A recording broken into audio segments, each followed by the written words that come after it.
मरूक यांचा अंत्यविधीचा कार्यक्रम घेण्यात आला आणि त्या कार्यक्रमाला येत असताना प्रशासनाचे काही अधिकारी तिथे येऊन बंदीसोबत हुज्जत घालून त्यांना त्या अंत्यविधीसाठी अडथळा निर्माण केलेला आहे.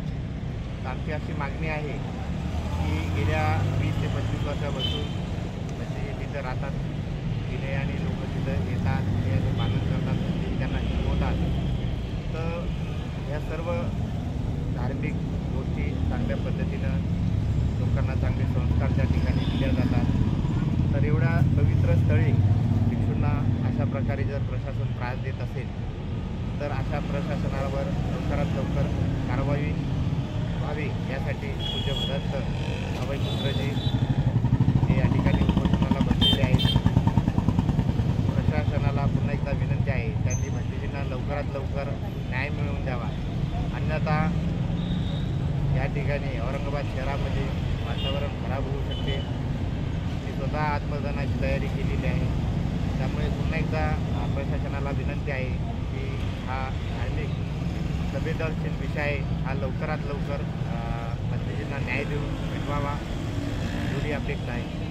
विभागीय आयुक्त तुम्हाला काय आश्वासन दिलं विभागीय आयुक्त? तर गेल्या 4 दिवसापासून भंतेजी इथं उपोषणाला बसलेले आहेत. भंतेजीची तब्येत खालवलेली आहे. डॉक्टरांनी सुद्धा सांगितलेलं आहे की भंतेजीची तब्येत खालवलेली आहे. तरीसुद्धा पण आयुक्त साहेबांनी किंवा त्यांच्याकडनं कुठल्याही प्रकारे भंतेजींना सहकार्य लाभलेलं नाही. तर आमची पुन्हा त्यांना विनंती आहे की त्यांनी भंतेजींना सहकार्य करावं. त्यांनी काही पत्र वगैरे दिलं तुम्हाला? सुरुवातीला एक प्राथमिक पत्र भेटलं होतं. त्या पत्रामध्ये आम्ही फक्त त्यांना सूचना देऊ या प्रकारे त्यांनी एवढं सांगितलेलं आहे. तर आम्हाला सूचना न देता त्याच्यावर कारवाई झाली पाहिजे अशी आमची मागणी आहे.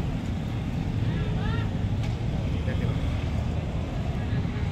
विभागीय आयुक्त साहेबांनी आश्वासन दिलेले नाही, तरी देखील लवकरात लवकर भंतेजींना न्याय मिळायला पाहिजे. अन्यथा या सर्व लोकांचं म्हणणं आहे की याच्यावरती जर लवकर कारवाई झाली नाही तर तीव्र लढा या ठिकाणी करणार आहे.